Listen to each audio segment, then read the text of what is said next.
सर्वांना नमस्कार। मी सुहास भाऊ वाईरकर, परेल मुंबई येथे राहतो। मी केंद्र सरकार महसूल विभागातून सेवानिवृत्त आहे। मी 26 जून 2023 बॅचचा आहे। मला या स्नेहसंमेलनाचं औचित्य साधून आपल्या सर्वांना एक गोष्ट आवर्जून सांगावयाची आहे, ती म्हणजे मॅडमनी आपल्या सर्वांना ध्यानाचे महत्त्व पटवून दिले आहे आणि ध्यान मार्गाची आवड निर्माण करून दिली आहे। मीही सध्या ध्यानाचे महत्त्व कळल्यामुळे आवडीने सातत्याने ध्यान करत आहे। ध्यानामुळे खूप छान, प्रसन्न, शांत वाटत आहे। मनाची एकाग्रता साधत आहे। माझी नियोजित कामे पूर्ण होत आहेत। ध्यानाचं महत्त्व सांगताना भगवान श्रीकृष्णांनी सुद्धा गीतेतील 12व्या अध्यायात 12व्या श्लोकात म्हटलं आहे, श्रेयो हि ध्यानम अभ्यासात ज्ञानात ध्यानम विशिष्यते। अभ्यासापेक्षा ज्ञान श्रेयस्कर असते, ज्ञानापेक्षा ध्यान विशेष असते, ध्यान श्रेष्ठ असते ज्ञानापेक्षा, कारण ज्ञानामुळे अहंकार येण्याची आणि त्यामुळे गुंतागुंत निर्माण होण्याची शक्यता असते। ध्यानामुळे असे घडत नाही। शिवाय ध्यान करण्यामुळे ज्ञान मिळतेच, म्हणूनच ध्यान श्रेष्ठ तर होय। मॅडम आपल्या सर्वांना 7 चक्राचं ध्यान तसेच इतर ध्यान सातत्याने करायला सांगतात। या चक्रांच्या ध्यानामुळे आपली भौतिक आणि पारमार्थिक प्रगती निश्चित होणार आहे। मला स्वतःलाही तशी जाणीव होऊ लागली आहे। 7 चक्रांच्या ध्यानात पहिल्या 5 चक्रांच्या ध्यानामुळे आपली ही चक्रे संतुलित होऊन आपली शारीरिक, मानसिक, बौद्धिक आणि आर्थिक प्रगती होऊन आपली परमार्थिकतेकडे वाटचाल सुरू होणार आहे आणि आज्ञाचक्र आणि सहस्त्रार चक्रामुळे आपली पारमार्थिक प्रगती होणार आहे। हे जेव्हा आपण ध्यान करत असतो तेव्हा मॅडम आपल्याला स्पष्ट, अतिशय स्पष्ट आणि सोप्या शब्दात मार्गदर्शन करत असतात। मलाही ध्यान करताना ते प्रकर्षाने जाणवायला लागलं आहे। मॅडम आपल्याला 7 चक्रांचं ध्यान करताना हे दिव्य विचार सांगतात।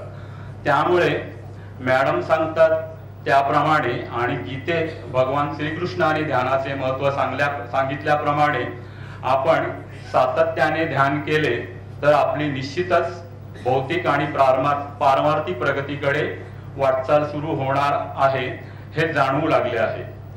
कृतज्ञतेबद्दल सांगतो। माझ्याकडून एखाद्याला सोपस्कार, फॉर्मॅलिटी म्हणून धन्यवाद दिले जायचे, परंतु सध्या मॅडम सांगतात त्याप्रमाणे आपण धन्यवाद का देतो त्यामागचा विचार व्यक्त करून मी धन्यवाद देतो। मी पाणी पिताना, जेवताना न विसरता कृतज्ञता व्यक्त करतो। त्यावेळी मला पाण्याशी, अन्नाशी आत्मीयतेने जोडल्यासारखे वाटते। इतरही सजीव निर्जीवांबद्दल बाबतीत मी कृतज्ञता व्यक्त करतो, सकारात्मक विचार करतो। मॅडमने केलेल्या मार्गदर्शनाने आणि ध्यानामुळे हे सर्व बदल माझ्यात झाले आहेत। मी 555 तंत्र पूर्ण केलं। 555 तंत्र हे माझ्या मुलाच्या शैक्षणिक उज्ज्वल भविष्यासाठी पूर्ण केलं आहे। त्यात मी माझ्या मुलाला शैक्षणिक क्षेत्रात सर्वोच्च यश प्राप्त व्हावे ही माझी इच्छा पूर्ण झाली आहे असं लिहिलं आणि मुलाची त्या दिशेने वाटचाल सुरू झाली आहे हे मला जाणवू लागलं आहे। मी 369 हे तंत्र 3 डिसेंबरला सुरू केलं मॅडमनी सांगितल्याप्रमाणे। दरम्यानच्या काळात मला आमच्या कुलदेवाच्या जत्रोत्सवासाठी गावी जावं लागलं। प्रवासात मला ते तंत्र कुठेही बसून लिहिता यावं म्हणून आतूनच मला सुचलं की लिहिताना वहीच्या खाली धरण्यासाठी एक्झाम पॅड घेऊन जावं आणि मी पॅड विकत घेतलं आणि प्रवासात 369 तंत्र त्या दिवसांचं त्या वेळेत पूर्ण केलं आहे। काही वेळेस कुलदेवतेच्या मंदिरात बसून पूर्ण लिहिलं आहे.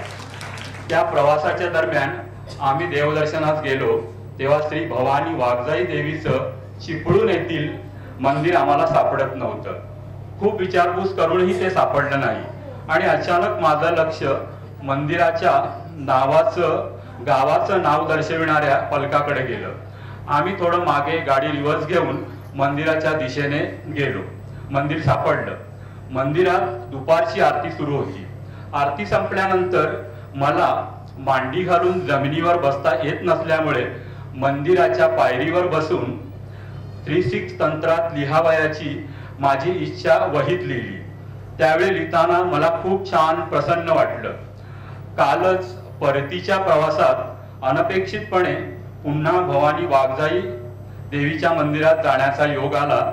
त्यावेळी ही आरती संपल्यावर 369 तंत्राच्या शेवटच्या दिवसाचं लिखाण मी पूर्ण केलं आहे. खूप छान योग जुळून आला. खूप छान वाटलं आणि माझी 36 तंत्रात लिहिलेली इच्छा पूर्ण होणार आहे असा विश्वास वाटतो. मॅडमनी सांगितलेला आणखी एक अतिशय महत्त्वाचा विचार म्हणजे आपण जीवनात यशस्वी होण्यासाठी आपले जीवनातील ध्येय म्हणजे गोल साध्य करण्यासाठी 4 गोष्टी करणे आवश्यक आहे.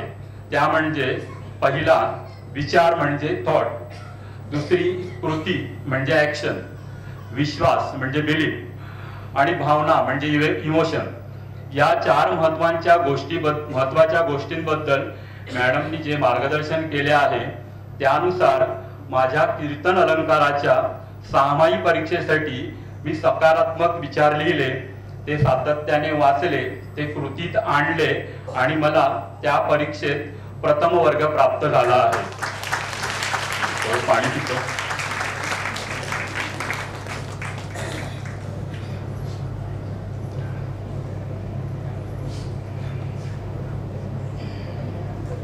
आपण या 4 गोष्टीनुसार जीवनात मार्गक्रमण केले, कृतीशील राहिले, सातत्य ठेवले तर आपण जीवनात निश्चितच यश संपादन करू शकतो हा विश्वास माझ्या मनात निर्माण झाला आहे.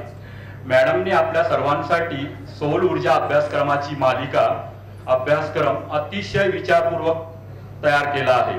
त्यामुळे आपली सर्वांची शारीरिक, मानसिक, भौतिक आणि पारमार्थिक प्रगती निश्चित होणार आहे.